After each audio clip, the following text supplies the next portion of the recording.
So I got the alert that the Pokemon Go Plus was in stock on Amazon, and it sold out in a minute.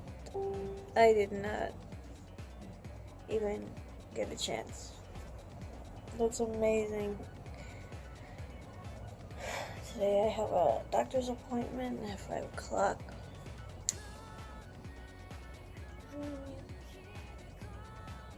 Let's see how it goes. I don't really have anything to say today. I think that the Pokemon Go event is ending today or tomorrow, or until the 4th or something like that. So hopefully I'll be able to get the candies I need for Gyarados.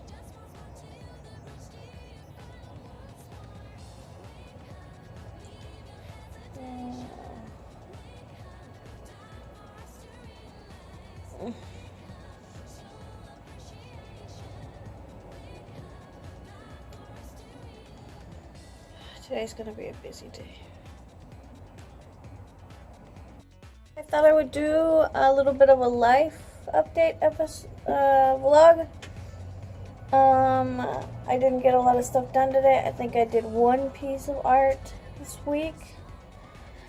I finally got a schedule for my YouTube uploads and art. I made it a much simpler schedule than one that I had a while ago. And I'm thinking about doing My Little Pony reviews again. We'll see how that goes. Mochi! She came over, but she doesn't want to say hi. I've been talking to a lot of artists on Facebook these past couple of hours. And they were talking a lot about not knowing how to price their work, not feeling like they can properly price their work because the fandom just doesn't want to pay the amount that the work is worth. And I'm thinking about doing a video about that, how to help people price their work, how to properly evaluate what your work is worth, and all those things, especially consideration that in the furry fandom there's the use of a lot of bases. There's the use of a lot of digital means to create art. So I really want to gather a lot of information and make this video something that will really help a lot of furry artists so that we can increase the amount of money that we are able to charge, and that they get the confidence they need to not allow the cheap asses in the fandom to price their work for them. You can't sell a $10 a piece of work that's worth $10 for $1. You're just hurting the entire fandom. Basically the entire fandom. You're hurting every single artist around you because you're selling that piece for that small amount of money. We're not the dollar store. We're original pieces of art that are being drawn, and they take time to draw, and they take effort, and they take all of this work, and we cannot sell them for less than what they're worth. We can't, and if we do, then we're just hurting ourselves and the artists around us. So I'm gonna do that. And also, my husband's grandmother is in the hospital. She's not doing very good. She went in for a simple hernia surgery. She had a hernia. It wasn't letting her eat. She couldn't breathe very well, so they did the surgery to put the pieces of muscle, which is what a hernia is, back into place. But since she hasn't had a lot of surgeries before, she's not doing very well. It hurts. She's having mood swings. She's not feeling good. It's like all the things that happen after surgery are made much worse for her because she's not experienced in surgeries and the recovery process. So she's not doing very well. The doctors have to be checking up on her a lot. The entire family on that side of the family is really worried because, well, she doesn't have surgeries like this. She never has surgeries. She's been very healthy for the past many years. So, so that's what's going on there. And like, I want to worry, but I'm sure she's going to be alright. And if she's not, then it's just how it is, I guess. I don't know. I have a very detached feeling when it comes to death. I mean, that's just something that my dad instilled in me since I was a kid. You know, things die. It's just, you can't decide when they die. When my parents die, I know I'll be sad, but they've been around for as long as I can remember. And when it's their time, it's their time. It's just, there's nothing I can do about it. When my dog dies, I'll cry the most because I'm a big baby when it comes to animals. And if my husband dies, I don't know what I'm going to do. And it's the level of amount that I'm dependent on the person is how much it's going to affect me when it comes to death and them leaving. Like, I'm not dependent on my parents anymore, so their death will be something that I've been expecting ever since they turned 55, because my dad is not in the best health. He's got diabetes. He's doing better now. His mom's been doing good taking care of him. Mom is very healthy, so she's going to outlive him very easily. My grandma died. My mom's mom, grandma, died a couple of years ago, but her death was really expected. She was sick for a very long time. Oh, my uncle died right after her because he was so attached to her. And he was 60. I didn't really know him, so that didn't hurt me. Grandma, she was sick. I knew she wasn't gonna make it. She lasted a lot longer than I thought she was going to, but she eventually did succumb to her illness that she kind of brought on herself because she didn't want to eat.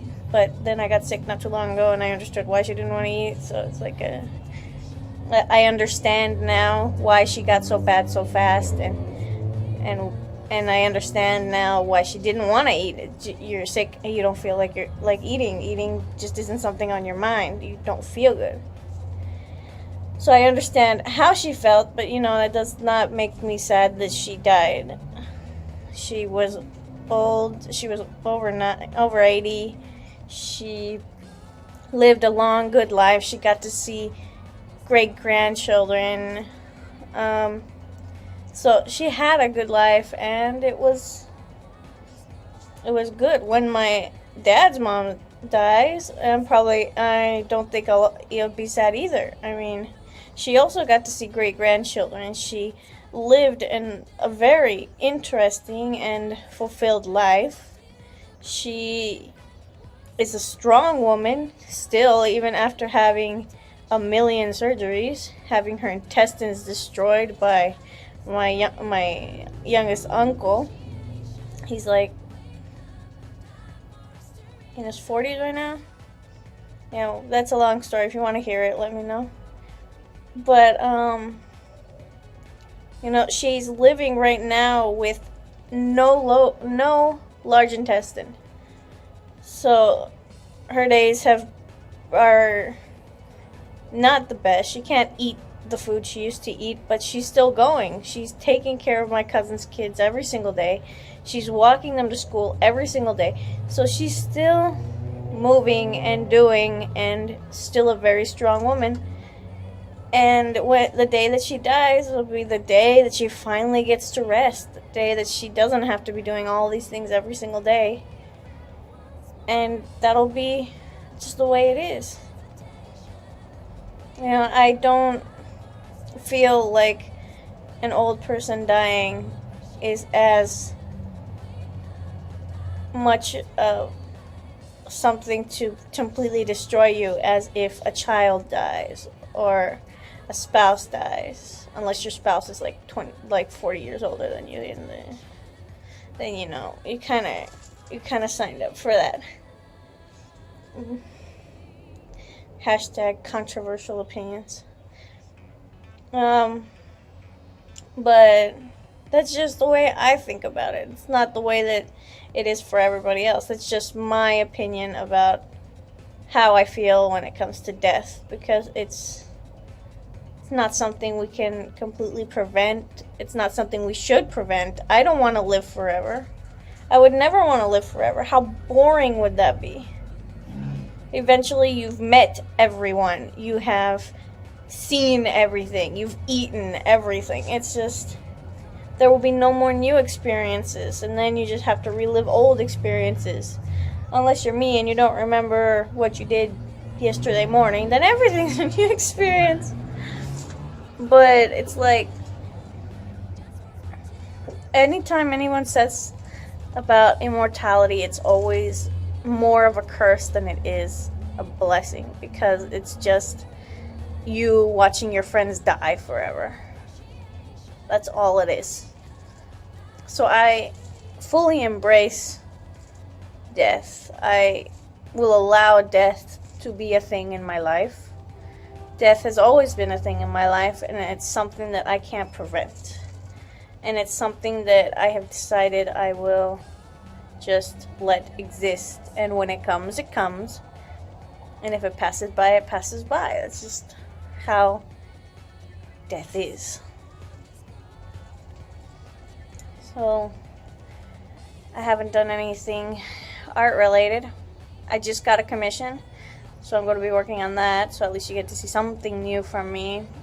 I think I'll show you guys my schedule. No, it doesn't work like that.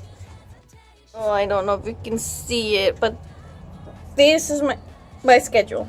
Excuse me. These are the hours when I actually do work, because I try to make a schedule that's set from 8 to 9, from 9 to 10, and that just never happened. So I just did when my husband works, the things I can do while he's working. On Sundays, we're almost never at home. We're only home at the end at night, because he has to work on Mondays. So when he's at work, I can draw, I can edit, and that's it. That's all I can do. I can't upload. I can't listen to really loud music. And right now my OBS is acting weird, so I can't record stream either.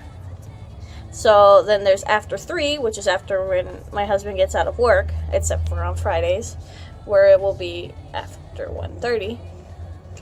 And those are the times where I'm going to be editing and drawing and recording speed paints. That's when that's going to happen. Saturday, I'm never home. And then at night is when uploading is happening, when I'm recording audio and just more editing. Like Thursday, it's all editing. That's all that's happening. Just editing my speed paints. So what's going to happen is on Saturday nights, I'm going to upload the vlogs. On Wednesday nights, I upload a pony video. And on Sunday nights, I upload a speed paint or a speed sculpt or speed art for the furry fandom. So it's furry, pony, me. That is the order of it. And I'm hoping I can stick to the schedule. That's why it's on my desktop, so that I always see it. It's always gonna be there. So let's hope I stick to this. Cross your fingers.